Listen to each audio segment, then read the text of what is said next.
ভাগ্য বদলের আশায় ইউরোপের শহরগুলোতে, বিশেষ করে লন্ডনে যাওয়ার স্বপ্ন দেখেন প্রবাসী অধ্যুষিত সিলেটের অনেক তরুণ। তাই এই তরুণদের গায়ে ইউরোপমুখী তকমা লাগিয়ে দিতে দেখা যায় প্রায়ই। তবে সরজমিনে ভিন্ন চিত্র দেখতে পাওয়া যায়। দেশেই উন্নতি করতে চান সিলেটের অনেক তরুণ।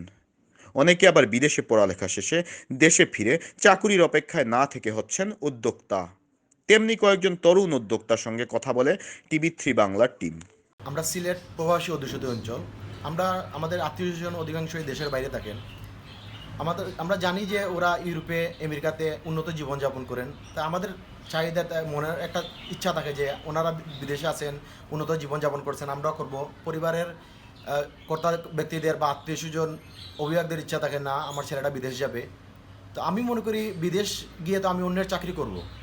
আমি যদি নিজের দেশে সিলেটে থেকে কিছু করতে পারি, আমার উদ্যোগের মাধ্যমে আরও কিছু কর্মসংস্থানের ব্যবস্থা করতে পারবো। এই জন্য আমার বেসিক্যালি উদ্যোক্তা হওয়ার ইচ্ছা এসেছে। উদ্যোক্তা হবার বেলায় পিছিয়ে নেই সিলেটের নারীরাও। নিজ উদ্যোগে খামারের ব্যবসা শুরু করেন সিলেটের মেন্দিবাগে শিপা বেগম। বর্তমানে সফলতার সাথে এই ব্যবসা চালিয়ে যাচ্ছেন তিনি। এই ব্যবসাটা মূলত হচ্ছে যে কুরবানি ঈদের গরু কেনা দিয়ে।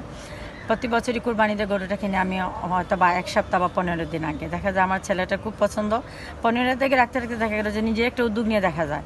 তো 2 বছর থেকে দেখা গেল যে কিছুটা অনেক আগে 2 মাস আগে নিয়ে আসলাম, 1 মাস আগে, তারপরে পরিচর্যা শিখলাম। তারপরে গত বছর থেকে ভাবলাম যে একটু মানে এটার মধ্যে তো একটা ফল আছে, রেজাল্ট আসবে এবং কিছু ব্যবসাও হবে। তারপরে শুরু করলাম।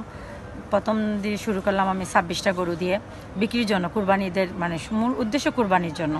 বিক্রি করার পর ঈদে মাশাআল্লাহ অনেক লাভ হয়েছে এবং ওই সময় মানুষ অনেক প্রচুর, কেন নতুন তো শেখা হয় নাই তখন।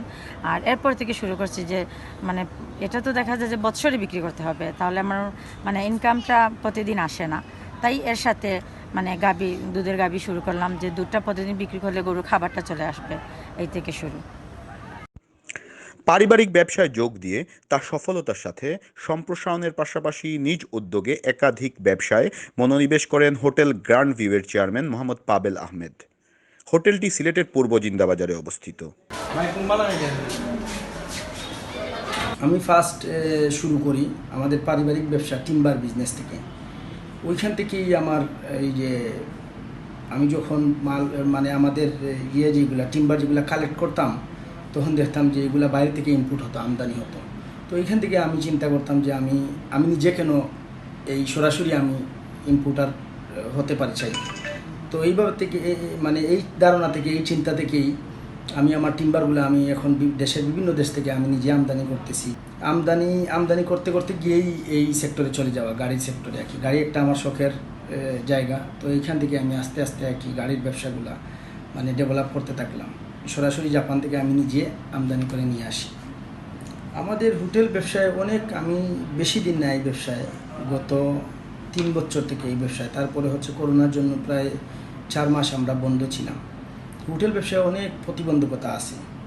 যেমন আমাদের পর্যটন শিল্প, আমাদের সিলেটের যে পর্যটন সাইটগুলো আছে, এইগুলাকে যদি এখনও মানে সরকার যদি এইগুলাকে পর্যবেক্ষণ করে, এগুলাকে যদি আরও যদি পর্যটনের উপযুক্ত করে তুলে, তাহলে বাংলাদেশের বা দেশের বাইরে বিভিন্ন দেশের, আমাদের সিলেটের কিন্তু প্রচুর লোক দেশের বাইরে থাকে।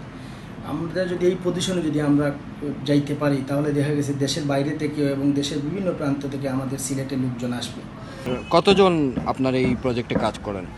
আমার এই প্রজেক্টে 3 জন পুরুষ লোক আছেন আর 1 জন মহিলা আছেন, আর আমি আছি এবং আমার ছোট ভাই। আমাদের মানে সবসময় আমরা এটার সাথে জড়িত এবং কাজের ওদেরকে হেল্প করি। আর আমার ছোট ছেলে, যার উদ্যোগে মানে যার শখের বয়সে এই ফার্মটা গড়ে তোলা, ছোটো করে পরিসরে, মোটামুটি আমরা 2 বছর হয় প্রায় এই ফার্মটার মানে শুরু করছি। আর আমার ছেলেটার উৎসাহ হয় আমার এই ফার্মটা শুরু করা। কিছু ষাঁড় গরু ইদানিং বিক্রি হয়েছে, আর আগামী ঈদের জন্য কিছু ষাঁড় গরু আছে এবং আমাদের দুধের গরু প্রচুর আছে, আমরা দুধ বাইরে বিক্রি করতেছি। আর হাঁস মুরগি আছে অনেকগুলো, হাঁসের ডিম আমরা বিক্রি করি এবং মুরগি আছে, খাসি আছে, ছাগল যাদের বলা হয় ছাগল আছে। আর কিছু আমার এখানে ইদানিং কিছু মেহেরা আমি তৈরি করছি। আর কবুতরের ছোট্ট একটা খামার আছে, মাত্র শুরু করছে, এটা এখনও পুরোপুরি আমাদের মানে হয়ে ওঠে নাই। আর আমার গরুর মধ্যে আছে ফ্রিজিয়ান গরু আছে, শাহিয়াল গরু আছে, বকনাবাসর আছে অনেকগুলা। নতুন যারা উদ্যোক্তা হবেন বা হতে আগ্রহী আমাদের দেশের যে যুব সমাজ, তাদের উদ্দেশ্যে আপনার কি পরামর্শ? নতুন যারা উদ্যোগী হবেন তাদের কাছে আমার যে পরামর্শ যেটা আমি বলবো, অবশ্যই অভিজ্ঞতাটা অর্জন করা। যে কোনোভাবে একটা চাকরি করেও কিন্তু বিভিন্ন সেক্টরে অভিজ্ঞতা অর্জন করা যায়। আমি এই মন মানসিকতা নিয়েই যে আমি দাঁড়ায় থাকবো যে আমি ব্যবসা করব। ব্যবসা করতেও কিন্তু একটা পুঁজি লাগে, সব কিছু মিলে কিন্তু একটা উদ্যোগী হতে হয়। তো সেক্ষেত্রে অভিজ্ঞতাটাকে অনেক বড় ব্যাপার। আপনি চাইলে কিন্তু আপনি একটা পুঁজি নিয়ে আপনি বাবার জমি বিক্রি করে বা গয়না বিক্রি করে, ছোটো পুঁজি হোক বড়ো পুঁজি হোক, একটা পুঁজি দাঁড় করায় আপনি ব্যবসাতে শুরু করে দিলেন, কিন্তু দেখা গেছে আপনি ব্যবসাতে মাইর খাইলেন বা ব্যবসাতে আপনি সফল হলেন না। তো আপনি কিন্তু নেক্সট টাইম কিন্তু আবার দাঁড়ানোর কোনো জায়গা নাই, আপনি পুঁজিও আবার নতুন করে আপনি আবার কালেক্ট করার কোনো অবস্থাও নাই। বর্তমান যুগ হচ্ছে ই কমার্সের যুগ। সারা বিশ্ব এখন বিষয়ান মুঠোফোনে, কম্পিউটারের, ডেস্কটপে এখন সারা বিশ্ব এক লিগেই চলে আসে। আমরা যদি প্রযুক্তিকে কাজে লাগাই, আমরা যদি এই ই কমার্সটাকে যদি কাজে লাগাই, তাহলে দেশেই তরুণ প্রজন্মের মাধ্যমে ভালো কিছু করা সম্ভব। এই সুযোগ বর্তমানে চলে আসছে। অনেকেই অনলাইন আউটসোর্সিং করে, অনলাইনে প্রোডাক্ট সেল করে ভালো করছে। উদ্যোক্তা হওয়ার পিছনে ডিজিটাল স্কিল গ্রুপ বাংলাদেশের জনক রাজি আহমদ স্যারের কাছে কৃতজ্ঞ। তিনি আমাকে অনুপ্রাণিত করেছেন যে আমাকে কিছু করে দেখানোর জন্য, উদ্যোগ নেওয়ার জন্য, আমি কিছু করতে পারি। উনি ওই গ্রুপ নামে একটা গ্রুপ আছে, অনলাইন ভিত্তিক গ্রুপ। ওই গ্রুপে সবাইকে কাজ করার জন্য, দেশি পণ্য নিয়ে কাজ করার জন্য, নিজের দেশের পণ্য সারা বিশ্বের কাছে, সারা দেশের কাছে তুলে ধরার জন্য উনি উদ্বুদ্ধ করেছেন। এজন্য উনি ওইয়ের পাশাপাশি ডিজিটাল স্কিল গ্রুপ নামে একটা গ্রুপ করেছেন, যেখানে আইটি রিলেটেড একজন উদ্যোক্তাকে শুধু উদ্যোক্তা হলে হবে না, তার প্রপার আইটির জ্ঞান লাগবে। কারণ ই কমার্সে আপনার অনেক জিনিস আছে যেগুলা উদ্যোগের পাশাপাশি আপনাকে জানতে হবে।